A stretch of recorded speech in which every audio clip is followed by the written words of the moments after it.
Good morning everyone. I'm not going to say too much because there's too much important stuff on the agenda really for everyone to be listening to me. But really nice to see a real mixture of people from different organisations, a real mixture of key professionals in the area who've taken some time out of what is clearly a busy schedule to come here today. Brilliant that it turns out you're obviously the chosen ones, because we could have obviously took a lot more people as well, but it's really nice to see everyone here, thanks for that. I think I started working on prevention activities. I was actually just looking around, probably with Alan Cunningham as well, who I saw in the room there. Started working with Alan on prevention activities probably 15 plus years ago, when the Fire and Rescue Service were just getting involved in looking at keeping people safer in the home, trying to reduce arson. If I'm honest, we didn't really know how to do that. We had a punt at a few activities, youth activities, some work in people's homes, and I think over that time we've gradually developed into something completely different. Certainly in the last probably couple of years we've seen a complete change in the way we're liaising with partners, but the way we're particularly running our activities where we've got people in the homes. You know, we've gone from really checking that people had a smoke detector, and that was about it 15 years ago, to people who are quite well trained and well versed in going to people's homes and looking for other vulnerabilities. So I think what we're looking to do here today is really exciting. We've got some great collaborative links with people in the room already, and we've got everything from operational crews responding to people falling in the home, to cold alarms going off, to a range of activity really that we probably wouldn't have imagined a long time ago. Today will be predominantly focused on that prevention activities, looking where we've come from home fire safety through home safety to a safe and well check. And we'll probably no doubt be looking at other things around youth activities, other preventative activities. Really, in essence, this is about us being able to build on what we're doing, so that when we're in people's homes we can genuinely make a contribution to other organisations, so that we can look at all those wider determinants of health particularly, because it tends to be the similar determinants of fire safety in the future as well. Most of us are looking at the same cohort of people that we're looking to keep safe. And of course we want to make sure that the activities we're doing on safe and well co-designed, we need your input to make sure we're doing the right things with people, so that's great for us. So it's definitely an opportunity for some people, I think, to see what Fire and Rescue Service is doing. Some of you will be much more aware of that already, and it's certainly an opportunity to see how we can help you with your outcomes. But we're not totally altruistic, we want something back as well. We'll be looking for how you can help us as well achieve our outcomes around fire safety and general safety in the home. Really pleased that we've got some great speakers here today, and I'm delighted to be joined by Ellie and Jed, who are from Public Health England, and they're working within the National Fire Chiefs Council at the moment. And we've got Tony and Annette from Tyne Wear Fire and Rescue Service and Public Health as well. So bring some really good expertise from out of the area as well too, so we can all learn from some of that really good practice, and we can put some of those really good things into action in the Humber area. So I'm sure it'll be a really good day, and like I say, it's a chance for some really key people in the room to look at some really practical ways of achieving what we're really all here to do, and certainly we're all here paid to do, which is improving the lives of the people in the Humber area. So enjoy the day. I sadly can't stay with you, but it looks like I'll be struggling to find a seat anyway. So enjoy your day. Thank you very much. Okay, good morning everybody. Morning. Audience participation is usually part and parcel of my presentation. So with that in mind, can I just ask you, you put your hand in the air, so I'm just interested who's in the room and who we've managed to snare into this nicely tightly packed room this morning. So if you're from the NHS, can you put your hands in, yeah? All branches, everybody welcome from the NHS. Okay, local authority, local government. Good smattering there. Voluntary sector. Excellent. Housing. Excellent work. I never forget housing. Fire and Rescue Service, could be a couple of them. Not busy enough. Police services. Ambulance. Okay. That's Mark. And who have I missed? Put your hand up if I've missed you. Don't be shy. Public health. Ah, public health. How could I forget public health? That wasn't a plan. That's where I'm actually going to start in terms of what I'm going to talk about. I was invited, and thanks very much to colleagues from Puntside for inviting me, and Ellie, to do a little bit of scene setting. If I can find the oh, he's gone. So some of the scene setting. So not shifting stuff around, but actually looking at what you're going to be talking about, hopefully today. And you will very quickly get into the sort of picture that you've got across Hull and Humberside and what you actually need to do. And I think one of the key aims of today really is how can you build upon some of the really good examples of collaboration that you've currently got across the area, and how can you take that forward. And the context within which you're taking it forward is a challenging context. So I'm going to approach that from a health perspective, and then from a fire and rescue services perspective, but a broader public service perspective. And then sandwiched in the middle of that, I'm just going to talk a little bit about risk. And then Ellie's going to talk a little bit more about some of the key themes that we think, as a consequence of your conversation, your agenda, you're going to get into today. Okay, so in terms of the health and wellbeing challenge, I don't need to touch, certainly NHS colleagues in the room, they'll know about this because they're living with it and they're working with it. Increasingly local authorities and voluntary community sector, public health colleagues and the range of other colleagues actually know about this in terms of going forward. But some of the successes that we've made in terms of the strides forward within the NHS are demands within themselves in terms of creating new demands on the NHS and other organisations. And at the centre of that are people's expectations of what a modern NHS, what a modern health and social care service can actually provide for them. And an acceptance from our behalf that we have to actually respond to some of those challenges. People living longer with multiple long-term conditions, including frailty, and increasingly complex care requirements. And also a build-up of long-term conditions a lot younger in life, especially in our more deprived communities where we're seeing a rapid sort of ageing a lot earlier. So we wouldn't expect that in other areas, we wouldn't expect that previously, but what we're starting to see is we're starting to see sort of like midlife in terms of, certainly from 40s plus, in terms of a culmination of long-term conditions that do create or store up for us in terms of risk going forward. England, ageing population, we know about this, has been well trailed in terms of the expenditure of the NHS accounted for. It's in excess now of 70%, it's more likely 80% of the NHS budget. That was in 2015-16, so it's risen and it keeps on rising. I'll talk a little bit more about financial challenges as I go through my couple of slides. Management of health improvement and reduction in demand is at the core of most of our strategies. It will be at the core of all your strategies. There's a key word within that you will have in all your strategies, which is a very easy word to use, but it's a very hard word to actually affect and to actually move funding and resources towards, which is prevention. And we're quite often caught in a cycle of sort of service delivery and responding to demand and being a demands-driven system. And in terms of us actually being able to take our time to look at what we actually mean by prevention, where do we think that the sweet points are for prevention, when should we start actually preventing, who takes responsibility for prevention, who invests in prevention, who are the beneficiaries organisationally from prevention, are all complex questions that we need to have in this sort of audience here, because the key thing that you should be able to maintain across Hull and Humberside is that trust and confidence in terms of how you can build together a collaborative prevention model going forward. Role of fire and rescue services, what's it got to do with fire and rescue services within this, is in supporting that prevention model. And we'll talk a little bit more about fire risk as we go throughout the day. But first and fundamentally, fire risk is at the core of the work of fire and rescue services do.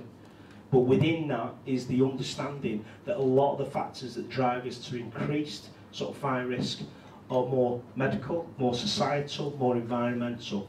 The buildings have a part to play, but quite often the burden of the risk lies with the individuals. So it's those issues that we need to tackle collaboratively and not tackle in silos going forward. So it's not about fire and rescue services replacing health, social care services, voluntary community sector services, ambulance services and police services. It's about them working in collaboration with those services to jump out of their silos and to actually work more collaboratively.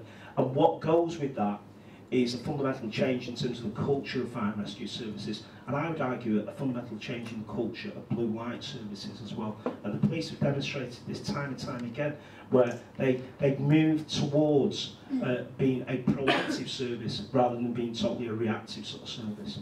So it can be done. Fire have done it as well in terms of the amount of work that we've done in terms of fire prevention means that we're actually dealing with less incidents now at the moment, but we need to get underneath the skin of the real issues. Now,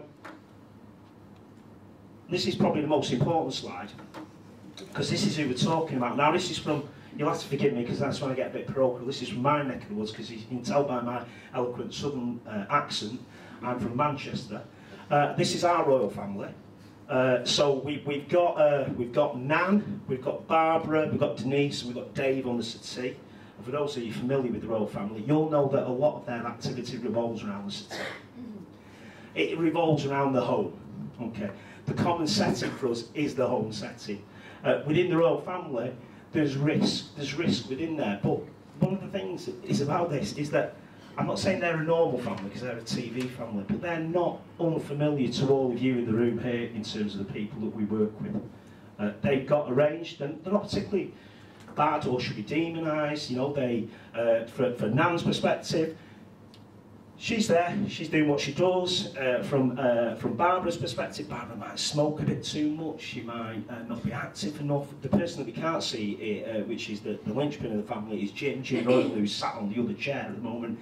Jim very rarely leaves his chair, and when he does leave his chair, it's usually to go to the pub for a couple of pints. So Jim, as well as everybody else, has got, you know, got the foibles, got the weaknesses within this, but they present a risk to us. They present a risk that any other family would present to us. So some of the underlying risks, in terms of from a fire risk perspective, substance misuse, smoking materials, living alone, in receipt of social services, agency support, physical disability, mental health, prescribed medication, cold homes, increasingly Alzheimer's, dementia, people living with and affected by. So there's a range that the royal family present to us as really to work with the royal family. And how do we work with the royal family? How do we work with other families, recognising the circumstances that they live in within their home setting? Now, we as a fire and rescue service, we go across the threshold. NHS goes across the threshold, voluntary community sector goes. We all, to a certain degree, go across the threshold. But it's when we go across the threshold that can recognise a range of risks there that we finally really cracked it, and we're not working in isolation. Elephant in the room is the financial challenges that we face, not only in the fire and rescue service. Those of you that like keeping abreast of the news will be familiar this morning in terms of the police inspectorate saying that police services in the country will be £700 million short by 2020. I think that's a real-time 2% cut within their workforce going forward. So there's pressure within the system. There's pressure within the system in terms of fire and rescue services. More than 300 million saved from services since 2010, representing 28% fire and rescue services funding, with continuing pressure on local budgets likely. Simon Stevens wasn't shy in coming forward. I think it was yesterday, was it yesterday? Was it the day before? I can't remember. Coming forward in terms of the conference speech, actually saying that we're dependent upon if there is a Brexit dividend, we're dependent on that dividend to actually be reinvested within an NHS budget. These aren't confined. You could add this to ambulance service, you could add this to local. We certainly know in terms of local government, in terms of adult social care, in terms of children's social care, the pressures are there within the system. So it makes it increasingly important for us not to use prevention as a peripheral issue, but to really embrace prevention, because the only way that we're really going to balance our books going forward is to actually have more of a radical approach to actually what we do collaboratively. Okay. The luxury of being able to do things in isolation is probably really long past.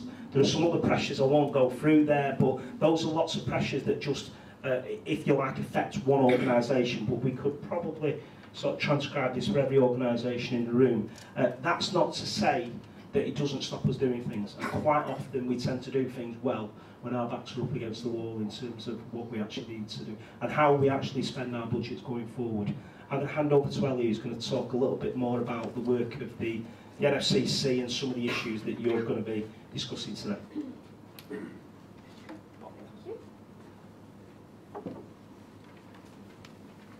Hello, my name's Ellie Holston. I'm a Public Health Leadership Fellow and I'm based with Public Health England in Yorkshire and the Humber. I'm currently leading on a Blue Light Services collaboration project in the region, which I'll talk a little bit more about in a minute.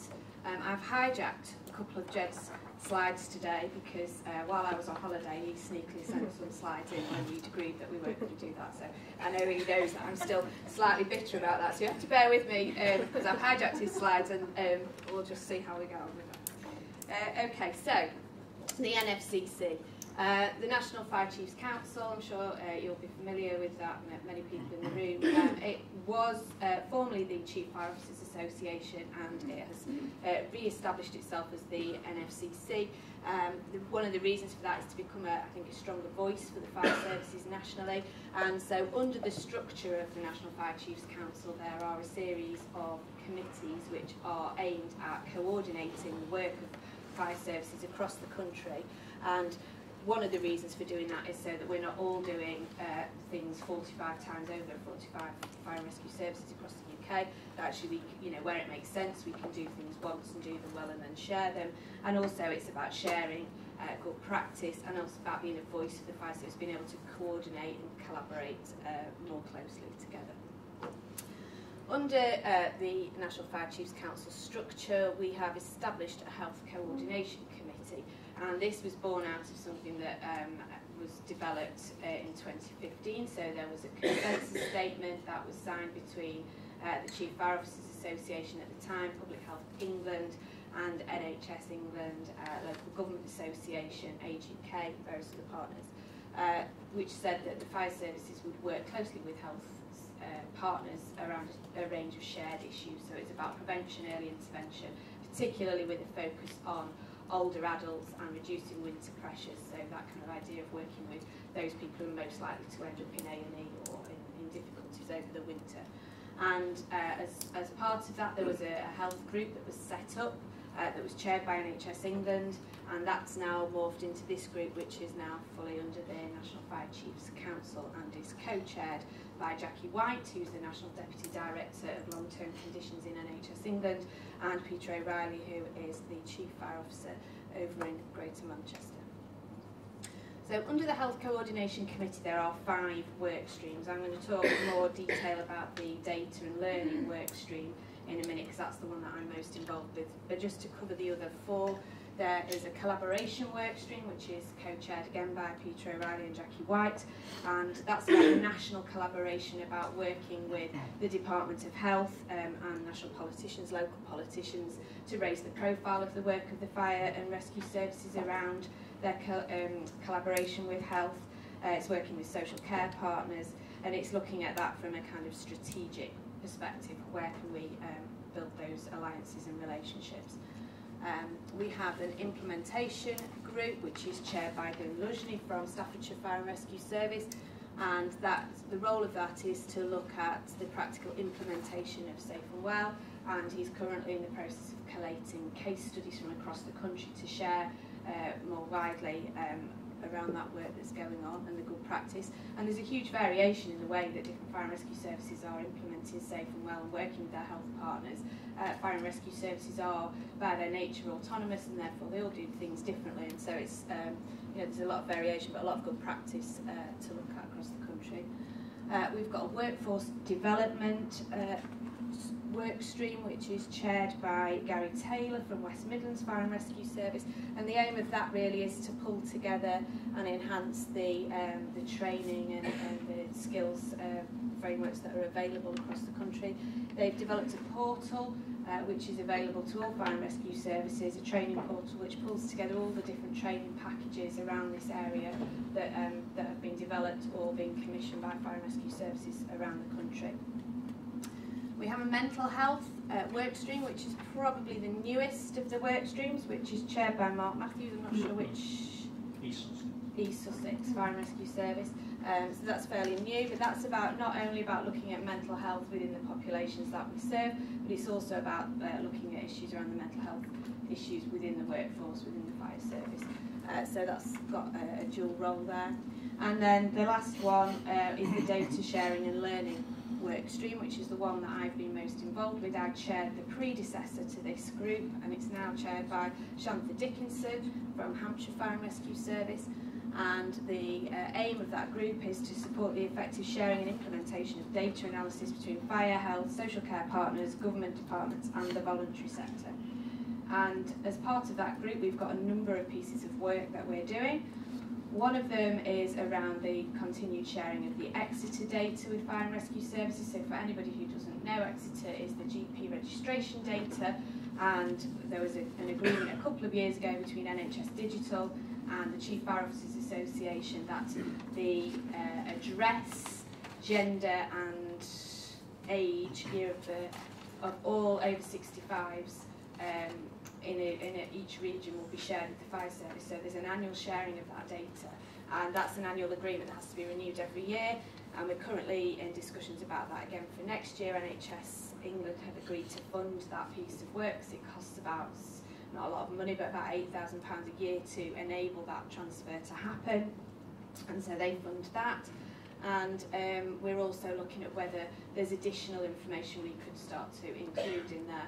And I know it's probable that the issue of NHS numbers or kind of unique identifiers are going to come up today, and that's something that we have been talking about.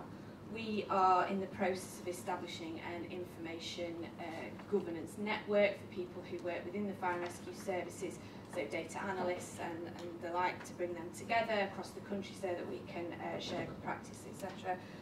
We're collecting case studies of information sharing where it's working well with fire and rescue services. We know it's a big challenge. It's always a challenge locally. It's also a challenge at regional, national levels. But we are collecting some case studies to be able to show how that's working in practice. We have representation from the Centre of Excellence for Information Sharing, which is a cross-government organisation on that group, so there's also support in that work. We have also started to think about guidance and support around things like the new General Data Protection Regulations, how we can support fire and rescue services in better understanding what that means for them and how they can make sure that they're compliant with that. And the last piece of work is the piece that I've been most involved with, which is the standard evaluation framework pilot for Safe and Well, and we've got Tyne and Weir here today, and I'm sure they'll talk a little bit about that because they are part of that pilot. But the aim of that is that really fire and rescue services all do things differently. They've all got different data systems and so on. And if the National Fire Service Council wants to be a voice for the fire and rescue services nationally, they really need some way of collating a certain amount of data in a standardised way so that they can tell that picture nationally. And at the moment, they're not able to do that. So this pilot is about introducing an element of standardisation into the way that data is collected around Safe and Well visits, and testing out whether we can then apply that to different fire and rescue services with different models, and whether we can actually pull together that data to tell the story that we want it to tell. And so that's part of what we're testing out at the moment, and there are 6 fire and rescue services involved in that pilot, of which Tyne and Weir is one. We've also got Cleveland, West Midlands, Lancashire, Cambridgeshire and Oxfordshire fire and rescue services who are taking part in the pilot, and the results of that pilot will be out in the new year. The last piece of work that I wanted to talk about was the piece of work that I'm doing regionally. So we've had national consensus statements between fire and rescue services and health partners, and the police are in the process of developing a national consensus statement between the National Police Chiefs Council and health partners. And at a regional level, we were talking about the blue light services and whether there was an appetite for a shared consensus statement around prevention and early intervention. So we held a summit back in Wakefield in July 2016, and we had representation from all 4 fire and rescue services, all 4 police forces, Yorkshire Ambulance Service, Public Health England, NHS England, and some local authorities at that summit, and we tested out the idea that we could develop a consensus statement and start to collaborate more closely together, and that's coincided with the national duty to collaborate, so this is a demonstration of how that's working. We've actually got sign-up from all of those organisations and police and crime commissioners, not all of them in the region yet, but hopefully we will, and that's going to be, the consensus statement is going to be launched on the 21st of November, and I guess there's a question then about, well, it's all very well having a statement, but what does that mean in practice? Where does that take us next? We've got an information governance group that we've set up as part of that, and we're just establishing a mental health group. So we're really looking at what are the key shared priorities and issues, and how can we work closely together where it makes sense across blue light services in the region.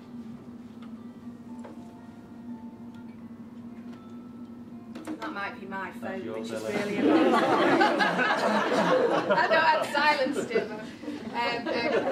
Never mind. Okay, so this is a graph that is been produced to show the prevention across the life course and where, did you say if I press this again something else will appear, Jed? Yeah. There we go. And again. There we go. So it's about maximising return on investment in terms of prevention. And we all know the challenges of investing in prevention. In fact, we were talking about it last night in terms of falls and talking about the fact that falls services generally will only take people who've already fallen, and actually there's, you know, what happens to the people before that who are at risk of falling, what do we provide for them? And, you know, it's always a challenge because there's always demand at the sharp end in terms of, you know, people coming through the door in A&E or wherever it might be.